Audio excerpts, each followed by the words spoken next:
What is up, everybody? We've made it to June, which means that the month of May has officially come to a close. And for me personally, I feel like this month absolutely flew by. Like it started a week ago, but regardless, here we are. We find ourselves here.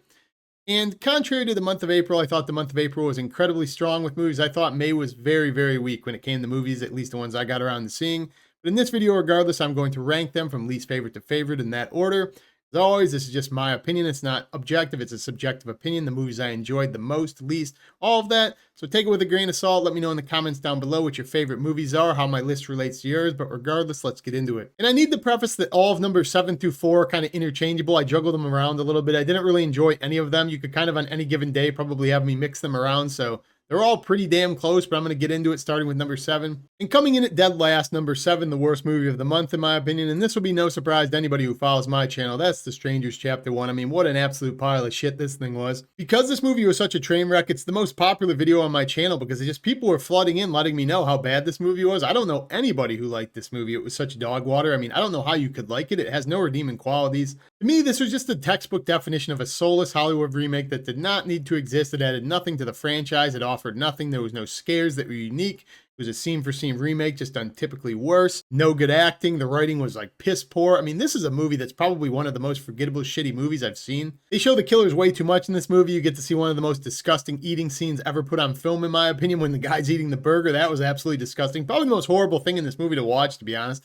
Then you have the same boyfriend who's doing the eating scene. I called him Plank from Ed, Edd and Eddy. That guy's as stiff as a board. And that's the main takeaway for this movie. I love the original Strangers. This was a scene for scene remake, but man, was it boring. I mean, for me to love a movie's source material that much, but hate this movie that much, it says something. I don't know what they did. They missed the plot. They just did everything worse. It was terrible. So coming in at number 6, the movie I enjoyed the least in the month of May was In a Violent Nature. And this is a movie I just did a review about. I was not really a fan of what they were going for in this movie, as experimental as it was. To me, this was just a movie that was way cooler in concept than in execution. And what it is, obviously, is it's basically a Friday the 13th clone where you follow this killer around named Johnny, but you do it all from his POV, the camera's over his shoulder. So you're looking at the killer's back walking through the woods for 60% of this movie at the minimum. And that's really how this movie came off to me. It was like this ASMR walking simulator video you could find on YouTube. There's really nothing going on to this movie. For the vast majority of the movie, it's just a guy crunching leaves, walking through the woods. Didn't do it for me. But what really sealed the deal with me in this movie is that when I went into this movie, I was really interested in how they could do the kills from the killer's POV. I wanted to see how they did that practically, things like that.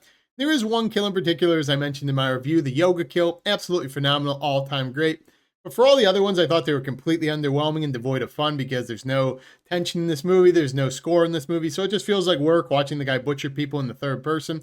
I don't know. This movie didn't do anything for me. I feel like it's going to be a very divisive movie. Some people are going to love this movie. It will be a cult classic to some. For me, it did nothing. I have no plans to rewatch this movie.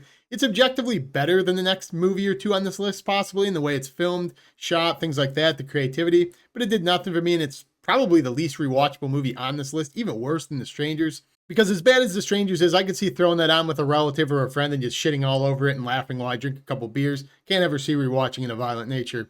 So coming in at number 5, the biggest surprise of the month, because when I saw this movie, I was basically shoehorning this one into being the worst movie no matter what. I hated this movie so much, and that is Tarot, the PG-13 horror movie about tarot cards. Now, this is a movie that fundamentally should not be as bad as it is. It's just kind of like a PG-13 Blumhouse style movie where you have these like tarot card monsters that are hunting and killing the people. But my God, is this the laziest, stupidest writing probably on this list, tied only with The Strangers. In my main review for this movie, I made a joke about the acting in this movie because it was some of the worst acting I've ever seen of the year, possibly of the decade. And that's really what separates this from In a Violent Nature. It's like in that so bad territory. You can probably have fun with it, where In a Violent Nature, there wasn't a lot of fun for me, which is why I put it below this, even though it's definitely way objectively better than this as a movie. I respect that movie more for what it's trying to do. This movie you can at least have fun with. You throw it on in the background. This movie might be like a cup of tea for some teenagers who like PG-13 horror movies. Where I thought about In a Violent Nature, if you throw that movie on with relatives, put it on in the background, people who aren't like horror movie fanatics, they'll probably loathe that movie. I can only see maybe 5% of people who aren't hardcore slasher fans liking In a Violent Nature. It's such a weird niche movie where I could actually see a lot of the general public liking Tarot because they just like shitty movies. I mean, it's like not that surprising to me that somebody could like Tarot because the creature design is cool. It's a jump scare fest. It's a movie you've seen a dime a dozen of, but it did successful. So who knows? I don't know. It's just a movie that if I had to revisit this movie, it wouldn't kill me to revisit it. I could make fun of it. Where the other movies behind it were just less fun and there was just not much to take away from them. So that's what separates it. And coming in at number 4, ahead of Terror, a movie that is objectively way better than the movies below the movies on this list. That is I Saw the TV Glow, A24's most recent movie. And this is the metaphorical movie about a guy who gets obsessed with this show called The Pink Opaque. It's kind of like this weird, abstract, cerebral movie about getting lost in art and being dissociated from reality because you don't know your true self. I don't know. The movie's just incredibly weird. Felt like this movie was completely mismarketed. Some of the trailers make it out to be like there's going to be a lot of filming of this TV show. It's going to be like a horror movie. Or going to be like suspenseful. It's really not. It's just like a drama, like a character piece about people's identity, things like that. And this movie for me was just way too weird. And it wasn't weird in a way where I felt like I wanted to decipher the messages of the movie. It just felt like a pretentious weird. In my review, I said, and I think that the positives of this movie is that it is a pretty profound movie. I think there's like a demographic of people who take something away with this movie. They'll find it profound, love this movie. It will speak for them. I'm not one of these people. I thought it was incredibly weird, but I do respect what they were going for. I thought the visuals of this movie, the way it was filmed, they're incredibly cool. The music choices, the aesthetic of like a 90s TV show all worked for me. So for that reason, a lot of positive to this movie, even though I didn't like how weird it was. But much like a lot of the movies below, this is just another one of those movies that I am never going to rewatch. And that's why I have to bump it down a couple of pegs. I know a lot of people are really gassing this movie up. Don't understand the hype at all in that regard. I thought it was good. I don't think it's like legendary or anything like that. But it's one of those movies I'm never going to rewatch. It's way too weird, just like most A24 movies. So for that reason, I got to bump it down a little bit.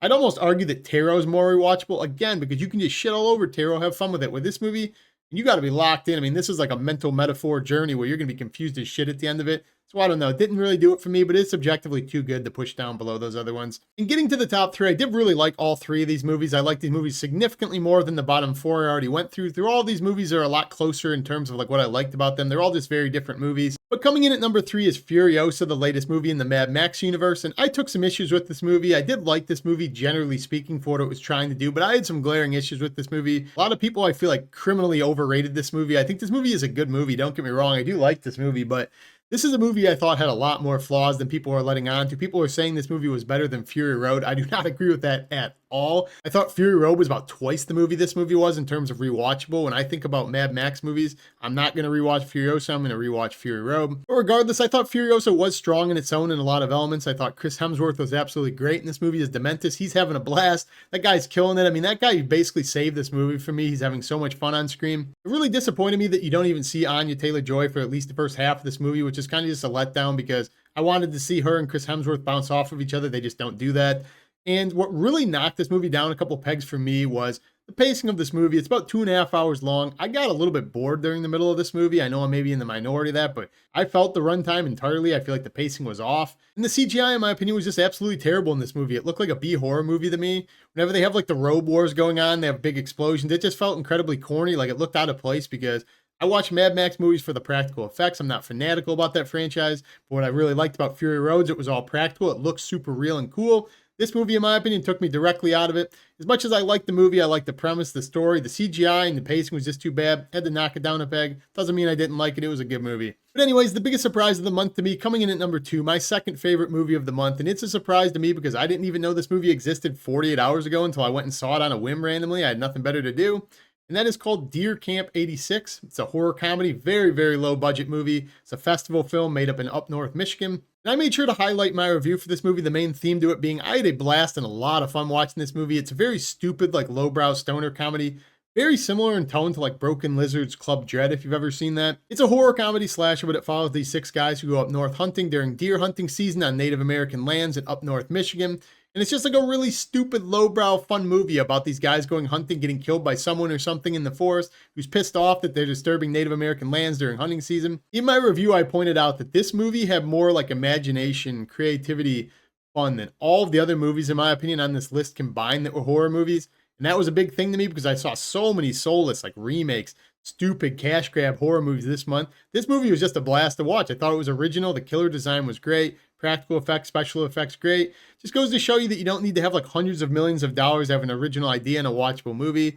You can tone the budget down, have some creativity, be independent. I don't know, had a blast with this movie. Think it's going to be a cult classic. Highly recommend you check it out and support it. But coming in at number 1, and it was pretty decisive when I went back and I made a list and I thought about the movies I liked during this month that I was anticipating, how much they paid off. And that is Kingdom of the Planet of the Apes. And I am one of the few people who seems to be very late to the train of the remakes, the prequels of Planet of the Apes. And this is an example of a prequel series I thought was done phenomenally with Andy Serkis as Caesar, the main ape. I thought that series was absolutely phenomenal top to bottom. Thought it was going to be very hard to top that with Kingdom of Planet of the Apes. I just thought this movie was the start of a good trilogy and something I cared about learning about. I thought it was interesting to see where Noah and his clan will go in the future. Gives us something we haven't seen before, like how will your legacy be affected hundreds of years down the road. Thought for the time he's in the movie, Proximus was really good. CGI was phenomenal. I said this is some of the best CGI I've ever seen in a movie was in this movie. So while it doesn't live up to the trilogy, and that's going to be very hard to do because I think that trilogy is some of the best modern movies that we've had made in the past 10, 20 years or so. I think Kingdom stands fine on its own. I think it's a phenomenal movie. I think it will get better over time as we flesh out the trilogy of this one a bit more. My favorite movie of the month, I'll gladly rewatch it, Kingdom of Planet of the Apes. So anyways, everyone, there you have it. Those are my rankings for all 7 new releases I saw in theaters during the month of May. Obviously, as I said, subjective, not objective. If you agree, disagree, comment down below. Let me know what you saw in my rankings. Do you agree, disagree? If you want to check out any of my thoughts and opinions more fleshed out in the original reviews I did of these movies, I'm going to put a link to them up here at some point. If you haven't subscribed to the channel already, what the hell are you waiting for? I do a blend of horror movies and new releases on the channel all the time. But regardless, that's all I got in this video. I'll see you guys in the next movie review. Peace.